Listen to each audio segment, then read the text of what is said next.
খুব চমৎকার একটা লেক শিমুল বাগানের ভিতরে। নদীটার নাম হচ্ছে জাদুকাটা নদী। এই যে বারেকের টিলা অঞ্চলের ভিতর এই একমাত্র দোতলা নৌকা। ঢাকা থেকে কিভাবে এলাম বাংলার সুইজারল্যান্ড খ্যাত সুনামগঞ্জে এবং কি কি দেখলাম সব জানাবো আপনাদের। কমলাপুর স্টেশন থেকে ট্রেনে করে মোহনগঞ্জে পৌঁছতে আমাদের রাত হয়ে যায়।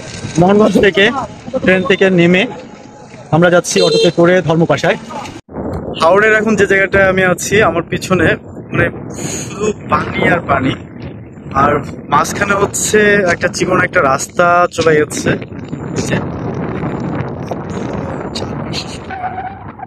হ্যাঁ এই যে দেখাই, এই যে পাশটাও শুধু পানি, যতদূর চোখ যাবে আপনার শুধু পানি আর পানি।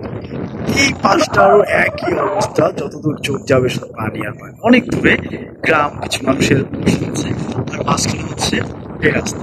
এরকম একটা জায়গা দিয়ে এখন আমি হাঁটছি একা একা, তার খুব এনজয় করছি। মাঝে মাঝে ট্যুরে এইভাবে চলে আসতে হয়, বুঝছেন? আপনারাও যদি সময় সুযোগ পান এইভাবে আমার মতো করে চলে আসবেন। দারুণ, মানে সামনে আরো অনেক কিছু দেখাবো, অনেক সুন্দর সুন্দর জায়গা দেখাবো। সাথে থাকেন, পুরা ভিডিওটাতে আপনাদেরকে অনেক অনেক সুন্দর জিনিস দেখানোর চেষ্টা করব। যে ঘাটে চলে আসছি, এই যে আমার পিছনে দেখা যাচ্ছে কিছু স্পিড বোর্ড আছে। এই স্পিড বোর্ডে করে হচ্ছে আমরা হাওড় দিয়ে আমাদের গন্তব্যে যাব।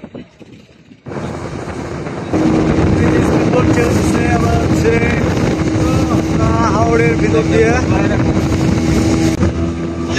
একদম পানির ভিতর দিয়ে যাচ্ছি আমরা। এখনো ফুল হাওড়ে যায়নি, এটা নদী,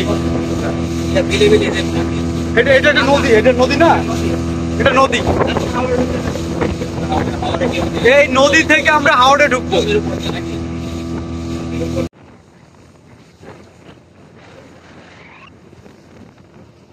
সুমেশ্বরী নদী থেকে যে আমরা আস্তে আস্তে হাওড়ের ভিতরে চলে আসছি, প্রায় টাঙ্গর হাওড়ের ভিতরে চলে যাচ্ছি।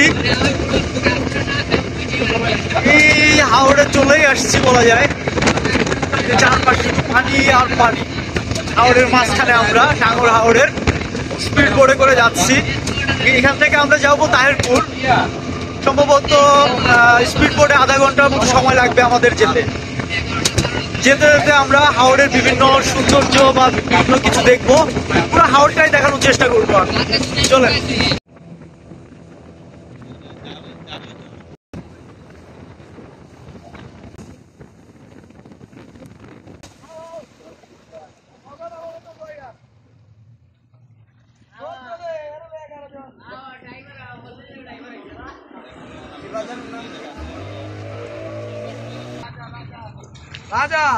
বাইক ঠিক করলাম, বাইক নিচ্ছি। বাইকে করে সম্পূর্ণ তাহিরপুর, নীলাদ্রি সবকিছু ঘুরে ঘুরে দেখবো। এই যে বাইকে করে যাচ্ছি, রাস্তার দুই পাশে হচ্ছে হাওড় পানি, আর হচ্ছে এই যে বাইকে হচ্ছে যাচ্ছি, দুই পাশেই হচ্ছে পানি। এই যে যাচ্ছি তো একটা ফেরি নৌকা, মানে এই নৌকায় করে হচ্ছে মোটরসাইকেল এবং যাত্রীরা পারাপার হয়। এখন এটাতে করে পারাপার হব। এই যে উঠে যাচ্ছি, এই যে উঠে গেছি। এখন এটা দিয়ে হচ্ছে এটা পার হব আমরা।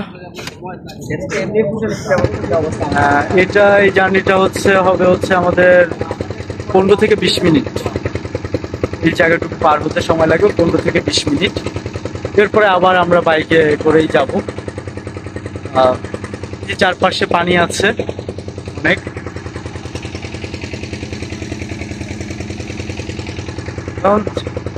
যেতে থাকি,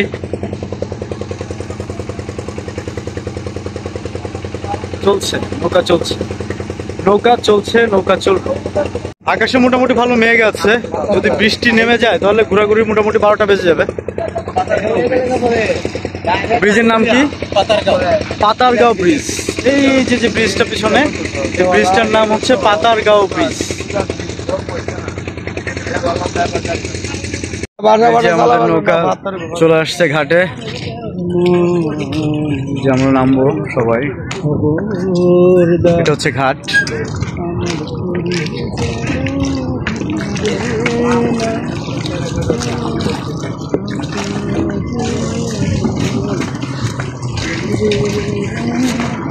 এই যে নেমে গেলাম থেকে, এখন আবার সেই বাইকে করে আমরা চলে যাব। আমরা তো মনে হয় ওইদিকে যাবো, তার সামনে সম্ভবত শিমুল বাগানের ভিতরে। এখানে কিছু ঘোড়া আছে, কিছু মানুষ আছে ছবি তোলে, কিছু মানুষ ঘোড়ায় চড়ে। শিমুল বাগানটা আসলে যখন শিমুল ফুল ফোটে তখন হচ্ছে শিমুল বাগানে ঘুরে মজা, আর এখন শিমুল বাগানটা অতটা সুন্দর লাগছে না, কারণ আমি আগেও কয়েকবার এখানে এসেছি, যে সময় ফুল ফুটছে তো সেই সময়টা সুন্দর। যাই হোক, আমরা সবকিছু ঘুরে ঘুরে দেখব। যে আমার পিছনে যে নদীটা দেখা যাচ্ছে, এই নদীটার নাম হচ্ছে জাদুকাটা নদী। এটা তাহেরপুর, সুনামগঞ্জের তাহেরপুরে। এবং নদীটার ওই পাশে যে মেঘের সাথে মিশে আছে যে কালো যে অংশটা, এটা আসলে পাহাড়, ওটা হচ্ছে ইন্ডিয়ার ভিতরে পড়ছে। হ্যাঁ, ওটা হচ্ছে ইন্ডিয়ার ভিতরে পড়ছে, আর বড় পাহাড়গুলো ইন্ডিয়ার ভিতরে পড়ছে, কিন্তু এর নিচে যে ছোট পাহাড়গুলো আছে, এই ছোট পাহাড়গুলো হচ্ছে বাংলাদেশের ভিতরে পড়ছে। এইটা এই জাদুকাটা নদী। আমরা জাদুকাটা নদীটা পার হবো একটু পরে। এমনি আপনাদেরকে জাদুকাটা নদীর এই পাশটা দেখাচ্ছি। আর এই যে এখানে যে বোটগুলো আছে, এই বোটগুলোতে করে মানুষ, পর্যটকরা যাওয়া আসা করে, ঘুরে ঘুরে সম্পূর্ণ তাহেরপুর, জাদুকাটা নদীর থেকে শুরু করে যত টুরিস্ট স্পট আছে সবগুলো এরা দেখে। এই যে খেয়া চলে আসছে, সবাই নামার পরে এখানে যে অপেক্ষামান যে মানুষগুলো ছিল, আমরা সবাই আবার এই খেয়ায় উঠে যাব। এটা আমাদেরকে পার করে দিয়ে আসবে জাদুকাটা নদীর ওপারে। ওপারে যে আমরা বারিকের টিলা, নীলাদ্রি লেক সহ অনেক কিছু আছে দেখার, আমরা সেগুলো দেখব।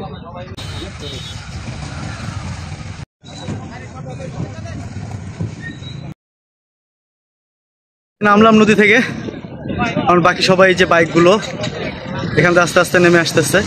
এই যে নেমে যাচ্ছে বাইক, এভাবে এক এক করে সব বাইক নেমে আসবে এখান দিয়ে। মানুষগুলো কিছুটা পা ভিজিয়ে নামতে হচ্ছে এখানে। জাদুকাটা নদী পার হয়ে এই যে বালুচর একটা, পুরা এই বালুচরের ভিতর দিয়ে হেঁটে হেঁটে আমাদের একদম রাস্তা পর্যন্ত যেতে হবে। সেটা খুব কাছে নয়, সেটা বেশ দূরে আছে, এতটা পথ হেঁটে যেতে হবে। তারপরে হচ্ছে আবার যে আমরা বাইকে উঠতে পারবো। এর আগে তো এখান দিয়ে বাইকে ওঠা সম্ভব না, কারণ বাইক নিয়ে যেতে ড্রাইভারের এই বালুর ভিতর দিয়ে এমনিতেই খুব কষ্ট হচ্ছে, এরপরে মানুষ নিয়ে যাওয়া তো সম্ভবই না। আমাদের হেঁটে হেঁটে যেতেও বেশ কষ্ট হচ্ছে। এটা হচ্ছে জাদুকাটা নদীর পাড়ে যে চরটা আছে, একদম চরের মাঝখান দিয়ে হেঁটে যাচ্ছি আমি। যাই, হাঁটতে থাকি, যে হেঁটে হেঁটে একদম কাছাকাছি মোটামুটি চলে আসছি। আর কিছু দূর গেলেই বাইকে উঠতে পারবো।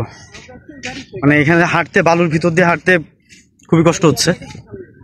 এই কষ্টটাও মানে এনজয় হয়ে যায়, মানে এই কষ্টটাও ভালো লাগে। এই প্রকৃতি যখন দেখি, যখন এই পাহাড়ের কাছে মেঘগুলো একদম চলে আসছে, জাদুকাটা নদী, সবগুলো মিলে ভালো লাগে, তখন ওই কষ্টটা আসলে এরকম কষ্ট ফিল হয় না। এই যে বাইকে উঠলাম অবশেষে, একদম টিলার উপর দিয়ে চলে যাব আমরা। বারিকের টিলায় যাবো এখন, বারিকের টিলায় যাচ্ছি, একদম পাহাড়ের উপরে যাচ্ছি আমরা বাইক নিয়ে।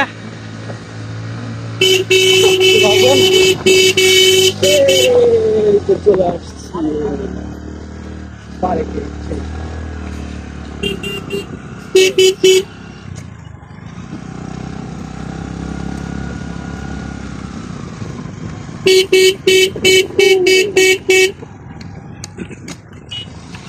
অনেক, চলে আসছি বারিকের টিলায়।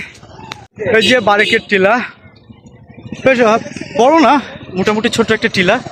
এই টিলাতে আমি আগে আমার সিনেমার একটা গান সহ বেশ কিছু কাজ করেছি এখানে। এই যে পুরো টিলা, এই পাশে হচ্ছে জাদুকাটা নদী, পিছনে হচ্ছে সেই পাহাড়, এবং যে সাদা একটা অংশ দেখা যাচ্ছে পাহাড়ের মাঝখানে, পাহাড়ের বুকের ভিতরে, ওটা হচ্ছে একটা ঝর্ণা। এই হচ্ছে রাস্তা, এই রাস্তা দিয়ে হচ্ছে বাইক নিয়ে যাচ্ছি আমরা। হ্যাঁ, এটা খুব মানে শুধু রাস্তাটা একটু খেয়াল করেন যে কি অবস্থা রাস্তাটার। এই রাস্তা দিয়ে বাইক নিয়ে যাচ্ছি এখন। হ্যাঁ, মানে খুবই ভয়ঙ্কর রাস্তা। ভাগ্যিস আমাদের যে ভাইয়াটা বাইক চালাচ্ছে উনি খুব সচেতন ভাবে চালাচ্ছে, নাহলে এর ভিতর কয়েকবার আমাদের কাদার ভিতর পড়তে হইতো আর কি। ওই পাহাড় থেকে নিচে নেমে আসলাম। এই নিচেটা মোটামুটি একটু সমতল, পাহাড় সবকিছু মিলেমিশে আছে। এই যে এই পাশটায় আছে পাহাড়, এই পাহাড়গুলো হচ্ছে ইন্ডিয়ার পাহাড়, এটা বাংলাদেশ। আর যে দূরে পাহাড় দেখা যাচ্ছে যেটা, পাহাড়টা হচ্ছে ইন্ডিয়ার। যে দেখি সামনে কি দেখতে পাই। জায়গাটাতে আবার অন্য ধরনের মজা। দুই পাশে হচ্ছে ধান লাগাইছে, ধান ক্ষেত দুই পাশে, মাঝখানে হচ্ছে একটা রাস্তা। এই রাস্তা দিয়ে যাচ্ছে, দেখেন এই পাশে প্রচুর ধান ক্ষেত, এই পাশে প্রচুর ধান ক্ষেত এবং পাহাড়। হ্যাঁ, পাহাড় মেঘ একাকার হয়ে আছে ওই পাশটায়, আর হচ্ছে মাঝখান দিয়ে হচ্ছে যাচ্ছি। নৌকাটা হচ্ছে দোতলা একটা নৌকা, এবং পুরো এই অঞ্চলের ভিতর এই একমাত্র দোতলা নৌকা। এই দোতলা নৌকাটা এখন একটু ঘুরে দেখব। বোর্ডে প্রথম ঢুকে আমি মুগ্ধ, কারণ এখানে বই এবং মিউজিক্যাল ইনস্ট্রুমেন্টের দুটো তাক, এটাই আমাকে মুগ্ধ করেছে।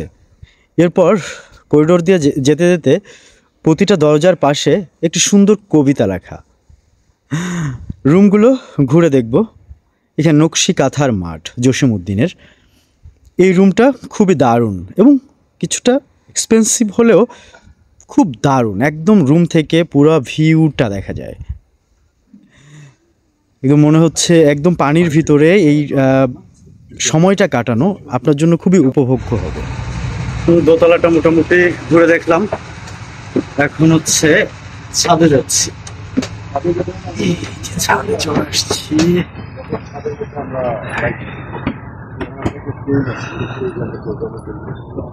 ছাদে চলে আসছি, ছাদটা একটু দেখাই।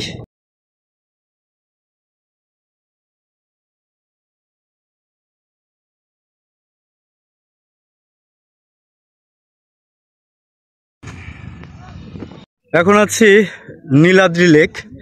নীলাদ্রি লেকের পাশে যে টিলাটা আছে, এই টিলার উপরে এই যে নিচে হচ্ছে লেক, যে পুরা লেকটা। এখানে ঘোড়া আছে সুন্দর সুন্দর। পিছনের যে পাহাড়টা, এই পাহাড়টা হচ্ছে ইন্ডিয়া। আমার পিছনে যে নীলাদ্রি লেকের অন্য পাশটা এখন আমি আসছি। এখানে খুব চমৎকার একটা লেক। লেকের পাড়ে চলে আসছি আমি উপর থেকে। দারুণ লাগছে এখানে।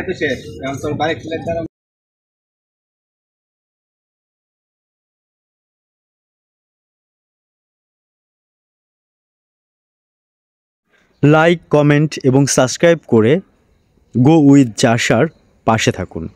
ধন্যবাদ সবাইকে, আবার দেখা হবে।